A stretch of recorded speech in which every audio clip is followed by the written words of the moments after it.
Playing this Allemande and playing Bach in general is like giving a speech. If you want to be understood while giving a speech, you have to put some emphasis on important words. Playing Bach, we have to do something similar. We have to emphasize important notes. What are the important notes here? The C major scale offers us in terms of function the C, the tonic, the G, the dominant, the F, subdominant, plus the parallel minor keys, which are A, E, and D. Now let's find sentences or sections. When you start the piece, you have something like a C major scale, right?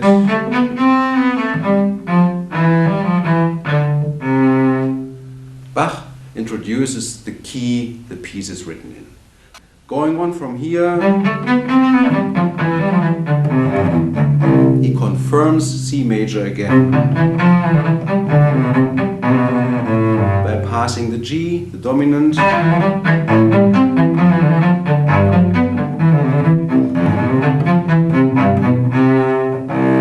and reaching C major here. From here on, the piece can actually start.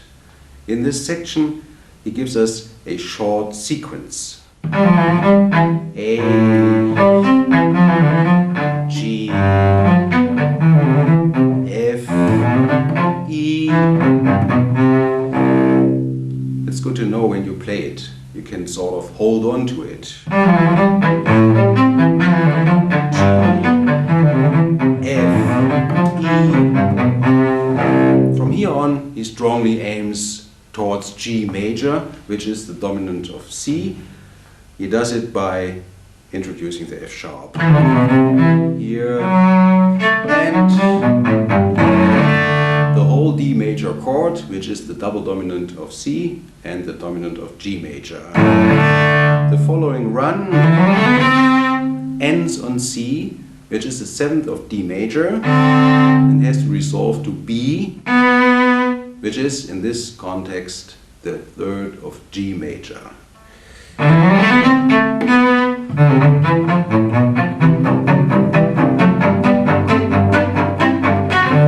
What is this? This is a broken D major seventh chord, which has to resolve finally to G major. And here we have the first time the full G major chord with B, D, and G. Whole thing again. And from this resolution, from B, he starts a long, long sequence. Listen. B, A, G, sharp, E, D, C. It ends on the C. The C in this context, we know it already. It's the seventh of the D major chord. It has to resolve to B, the third of G. See how he does it. Now here comes the B.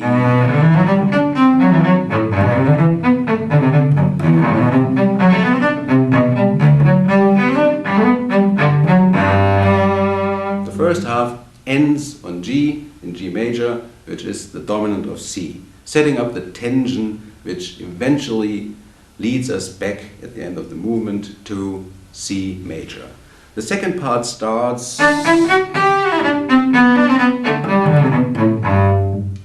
Does it sound familiar to you? First part. Now it's exactly the same music, just a fifth higher. So he introduces the key of the second half, G major, but now he does not confirm it again as he did it in the first part with C major. Now he modulates right away to A minor, which is the parallel minor key to C major. He does it by introducing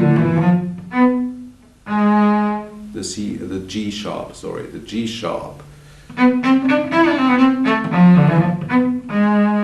He gets the G sharp by using a diminished chord. Again. There it is.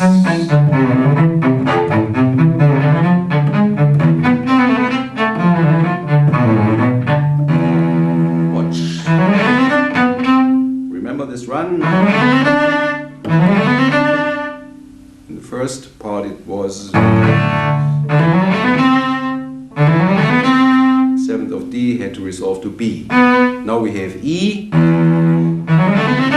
ending on D, which has to resolve to C, which is, in that context, the minor third of A. There it is.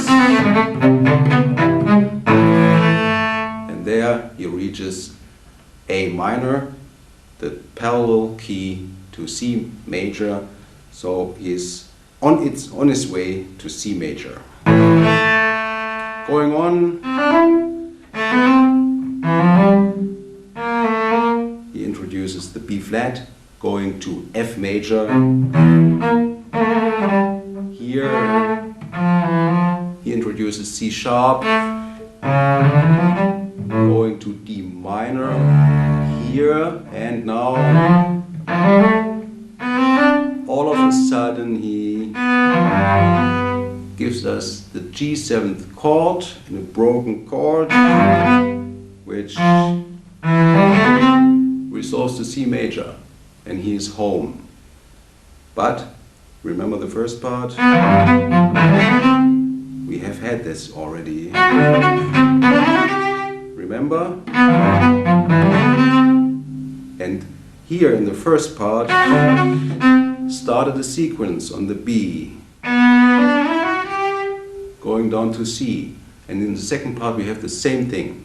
The sequence starts on E this time, E, D, C, B, A, G, F, reaching the F, which is now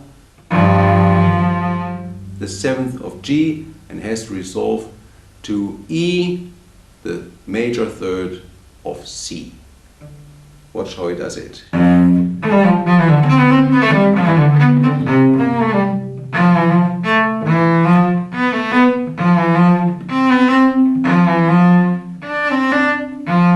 Here the E comes.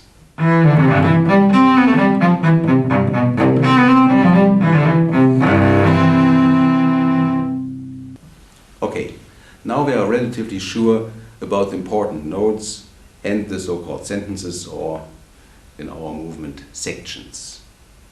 What can we do to get our knowledge across to the audience? we have to ignore or at least neglect the unimportant notes. Most of the piece is made up of unimportant notes. The important notes are the C, the E, and that C. So you have to go to these notes. And don't hesitate before.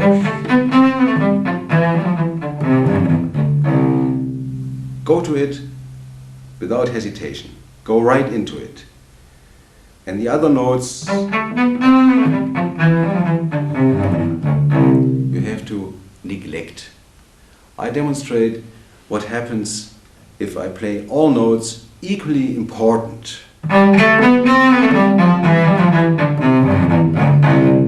Or equally unimportant.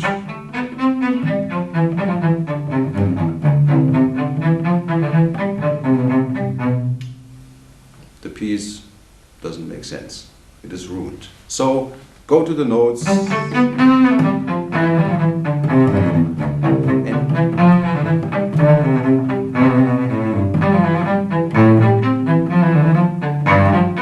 and neglect the rest.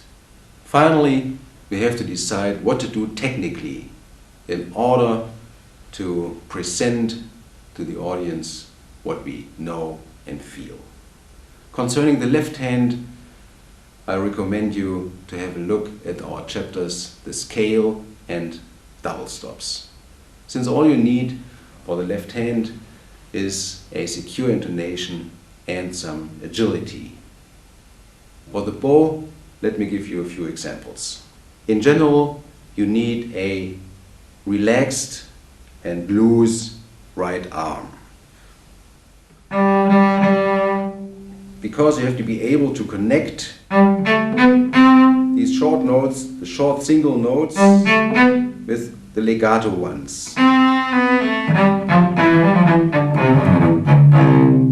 And this connection should be smooth and effortless. In order to do that, you need a loose right arm.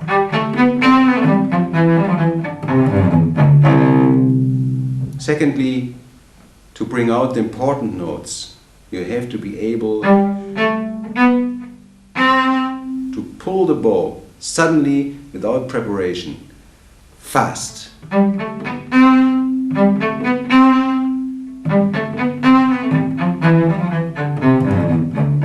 Without getting heavy.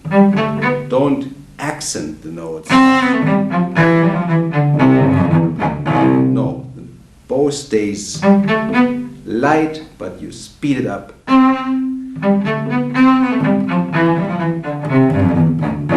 You can support this by giving the note an extra shake of vibrato. That pulls the bow.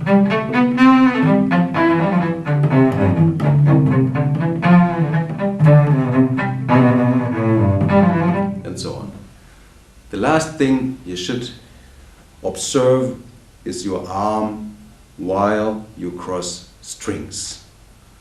The slower string crossings you do with your arm.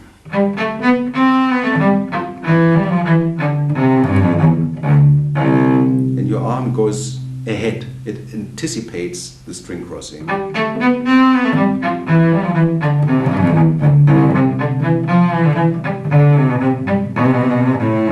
You see it? I do it again. A little slower. Now the elbow goes down. Now it goes up.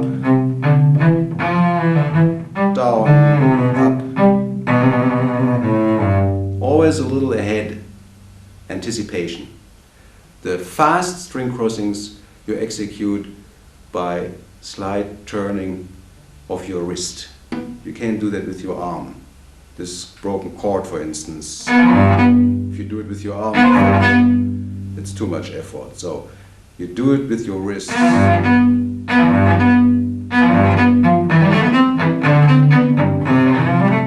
Here. A